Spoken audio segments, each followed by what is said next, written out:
কঠিন যেই কোনো টপিকই খুব সহজে কিভাবে আপনি আয়ত্ত করতে পারেন, আজকে সেরকম একটা টেকনিক নিয়ে কথা বলবো। এই টেকনিকটার নাম হচ্ছে লার্ন লাইক পেইন্টার। দেখুন, আমি নিজে কিন্তু খুব ক্রিয়েটিভ কোনো মানুষ না, আমি পেইন্টিংয়ে খুবই কাঁচা। কিন্তু আমি যারা পেইন্টিং করেন তাদের পেইন্টিংয়ের বিভিন্ন অ্যাক্টিভিটি দেখে যে জিনিসটা শিখেছি, সেই জিনিসটা কিন্তু আসলে আমরা আমাদের কঠিন যে কোনো কিছু শেখার ক্ষেত্রেও কাজে লাগাতে পারি। আপনার ভ্যান গগ, যিনি হচ্ছে স্টারি নাইটটা এঁকেছেন, অথবা লিওনার্দো দা ভিঞ্চি, যিনি হচ্ছে মোনালিসা এঁকেছেন, হ্যাঁ, তারা যখন পেইন্টিং করেছেন, কিভাবে করেছেন? ধরেন তাদের কাছে একটা বিশাল বড় ক্যানভাস রয়েছে। সেই ক্যানভাসের মধ্যে কি লিওনার্দো দা ভিঞ্চি কি প্রথমে শুধুমাত্র মোনালিসার চোখ এঁকেছেন, তারপরে শুধুমাত্র তার কান এঁকেছেন? না। অধিকাংশ ক্ষেত্রে এই ধরনের পেইন্টাররা যেটা করেন, তারা তাদের যে পুরো যে ক্যানভাসটা রয়েছে, সেই ক্যানভাসটার পুরোটাতেই তারা কিন্তু এক ধরনের একটা রঙের ব্যাকগ্রাউন্ড তৈরি করেন। এরপরে লেয়ারে লেয়ারে সেখানে কাজ করতে থাকেন। একটা লেয়ারে হয়তো তারা একটা ফেসের একটা রং করলেন, আবার লেয়ারে আরেকটা কাজ করছেন, এবং এইভাবে প্রথমে তারা তারা কিন্তু খুব ব্রড আপনার ক্যানভাস নিয়ে শুরু করেন।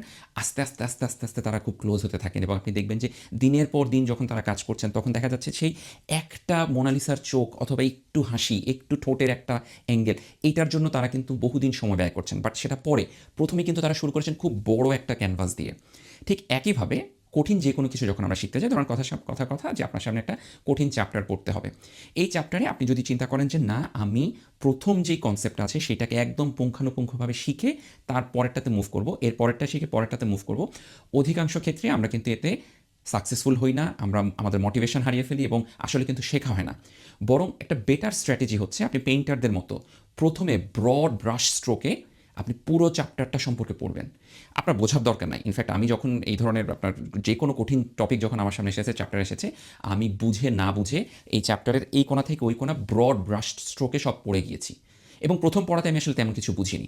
কিন্তু একবার যখন আমি পড়েছি, অন্তত ওই চ্যাপ্টারের যতগুলো হার্ড টপিক রয়েছে, যতগুলো টপিক আপনি ধরেন, আমি ওই পুরোটা পড়ে আমার হয়তো রিটেনশন বা আমার ব্রেনে যতটুকু ছিল সেটা হয়তো আপনার 5% থেকে 10%-এর বেশি কিছু ছিল না। কিন্তু যেটা হয়েছে যে অ্যাটলিস্ট আমি কিছু কনসেপ্ট শিখেছি, কিছু কনসেপ্টের আপনার মানে ওভারঅল একটা আপনার বুঝতে পারতেছি যে স্ট্রাকচার, যে কোথায় কোনটা রয়েছে। And then I start reading it again. ওই যে আবার আবার এটাকে লেয়ার করা শুরু করলাম, আপনার একদিন দুদিন পরে সেটা আবার ওই চ্যাপ্টারটা পড়া শুরু করলাম। এবং এইবার যখন নেক্সট টাইম যখন পড়ছি, তখন কিন্তু আগের থেকে আমি একটু বেটার ফিল করছি। আগের থেকে কনসেপ্টগুলো, যেহেতু আমার পুরো ক্যানভাসটা সম্পর্কে ধারণা আছে, একটু একটু করে সেন্স করছে, একটু একটু করে মাথায় কিন্তু ধরছে। এরপরে আবার আরেকটা লেয়ার আবার পড়লাম। এভাবে কয়েকবার পড়ার কারণে আমি কিন্তু দেখা গিয়েছে যে প্রথমে একদম না বুঝে পড়ে, তারপর আস্তে আস্তে আস্তে আস্তে আস্তে কিন্তু আমি ওই চ্যাপ্টারটা বা ওই টপিকটা কিন্তু আত্মস্থ করতে পেরেছি, আয়ত্ত করতে পেরেছি, বুঝতে পেরেছি। এবং এই জিনিসটাকে আমি সবসময় সবাইকে সাজেস্ট করি। অনেকে ভেবে থাকেন যে না, কঠিন যে কোনো চ্যাপ্টার এই একটা টপিক শেষ না করে আপনি পরবর্তী টপিকে মুভ করতে পারবেন না। This is not a good strategy. আর এখানে আপনারা অনেকেই হয়তো শুনে থাকবেন, এখন অনলাইনে এই জিনিসটা খুব বলা হয় যে যে কোনো পড়ার জন্য বা যে কোনো কিছু মনে রাখার জন্য স্পেসড রিপিটেশন, অর্থাৎ একটা স্পেস দিয়ে দিয়ে আপনি যদি রিপিট করে করে পড়েন, সেটা খুব ভালো কাজ করে। এবং এই যে পেইন্টারের মতো যে টেকনিকটা বললাম যে আপনি লেয়ারে লেয়ারে পড়বেন, বারবার পড়বেন, এতেও কিন্তু আপনার স্পেস রিপিটেশনের মতোই কিন্তু একটা কাহিনী ঘটে। কারণ আপনি কিছুদিন পর পরে আপনার যখন লেয়ারে লেয়ারে বারবার পড়ছেন, আপনার মস্তিষ্কে কিন্তু সেই ধরনের একটা আপনার লেয়ার বাই লেয়ার ওই কনসেপ্টটা সম্পর্কে ধারণা তৈরি হচ্ছে। আরেকটা ইম্পর্টেন্ট কথা হচ্ছে যে আমাদের যে ব্রেইন, এটা একটা মিরাকল অর্গান। অধিকাংশ ক্ষেত্রে ব্রেইন আসলে ঠিক কীভাবে ফাংশন করে, এই জিনিসটা এখনও আমাদের পুরোটা বোধগম্য নয়, এবং এক একজনের ব্রেইন এক একভাবে কাজ করে। সো যখন আপনি পুরো ব্রেইনের ভিতরে ওই পুরো একটা মানে এটাকে আপনি যদি চিন্তা করেন একটা পেট্রি ডিশ বা একটা আপনার মেল্টিং পট, যেখানে বিক্রিয়া হবে, সো যখন আপনি সবগুলো কনসেপ্ট ঢালতে থাকবেন একসাথে, কীভাবে যেন আপনার ব্রেন কিন্তু সেই জিনিসটার মধ্যে এক ধরনের নিউরাল নেটওয়ার্ক তৈরি করে, এটা কিন্তু আপনাকে মনে রাখতে সাহায্য করবে। এবং এটা আসলে কীভাবে আমি আপনাকে এক্সপ্লেন করতে পারবো না, এবং এক একজনের ব্রেন এটা এক একভাবে হয়। সো টু সাম এক্সটেন্ট আমি ওই ব্রেনের ম্যাজিক, ব্রেনের যে মিরাকল, সেটার উপরে কিন্তু ছেড়ে দিই। আজকের এই ভিডিওতে আমার এক বন্ধু যে আসলে খুব পেন্টিংয়ে ভালো ছিল, মুমিত, তার কথা একটু আমি স্মরণ করতে চাই।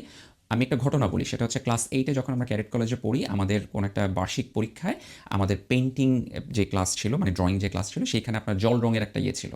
তো মমিত আমার পাশের ডেস্কে বসে সে তার মতো করে পেইন্ট করছিল। তো তার ওই যে আপনার রঙের যে বাটি থেকে এক গাদা নীল রং বা আপনার অন্য কোনো রং, তার পুরো আপনার ওই যে ক্যানভাসটা ছিল সেখানে পড়ে গিয়েছে।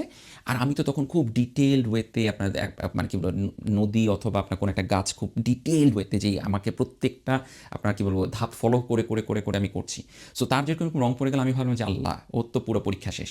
কিন্তু আমি পরে দেখলাম মমিত বড় বড় ব্রাশ নিয়ে সেটার উপরে ঘষা শুরু করলো, এবং পুরো তার যেই আপনার পেপারটা ছিল, পুরো পেপারটাকে একটা লেয়ার তৈরি করে ফেললো, এবং সেটার উপরে পরবর্তীতে আস্তে আস্তে আস্তে আস্তে আস্তে সে কিন্তু খুব সুন্দর করে ড্রয়িংটা করে ফেললো, এবং বিউটিফুল লুক। ও অনেক বেশি নাম্বার পেয়েছিল আমার থেকে, আমি আমি ড্রয়িংয়ে সবসময় খুব খারাপ ছিলাম। সো আমি খুবই ওই যে খুব ডিটেইল মাইনিউটলি আঁকতে গিয়ে আমি কিন্তু আসলে খুব ভালো পেইন্টার ছিলাম না। কিন্তু মমিত হি ওয়াজ আ ন্যাচারাল পেইন্টার। মমিতের কথা আরেকবার কেন বলছি? কারণ আমরা যখন ক্যাডেট কলেজ থেকে বের হয়ে আসি, তখন সবাই বিভিন্ন জায়গায় পরীক্ষা দিচ্ছি এবং মমিত তখন আর্মিতে চান্স পায় এবং সে আর্মিতে জয়েন করার কথা ছিল।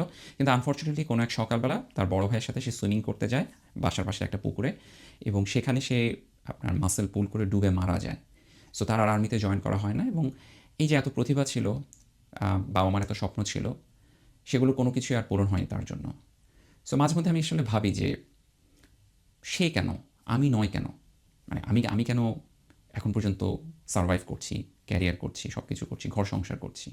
কিন্তু ওর প্রাণটা কেন অকালে ঝরে গেল? এবং এই জিনিসগুলো না আসলে এগুলোর কোনো সমাধান হয়তো আমাদের কাছে জানা নেই।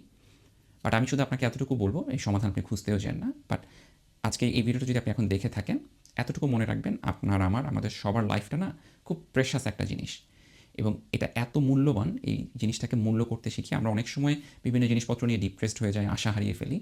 বাট যতক্ষণ পর্যন্ত জীবন আছে, ততক্ষণ পর্যন্ত আশা হারাবেন না, ততক্ষণ পর্যন্ত মনোবল হারাবেন না। এবং মনে রাখবেন আমাদের লাইফ আসলেই বিউটিফুল একটা জিনিস। সো আজকে এতটুকু বলে শেষ করছি। সবাই মমিতের জন্য দোয়া করবেন, আল্লাহ যেন তাকে বেহেশত নসিব করে। ভালো থাকবেন। আসসালামু আলাইকুম।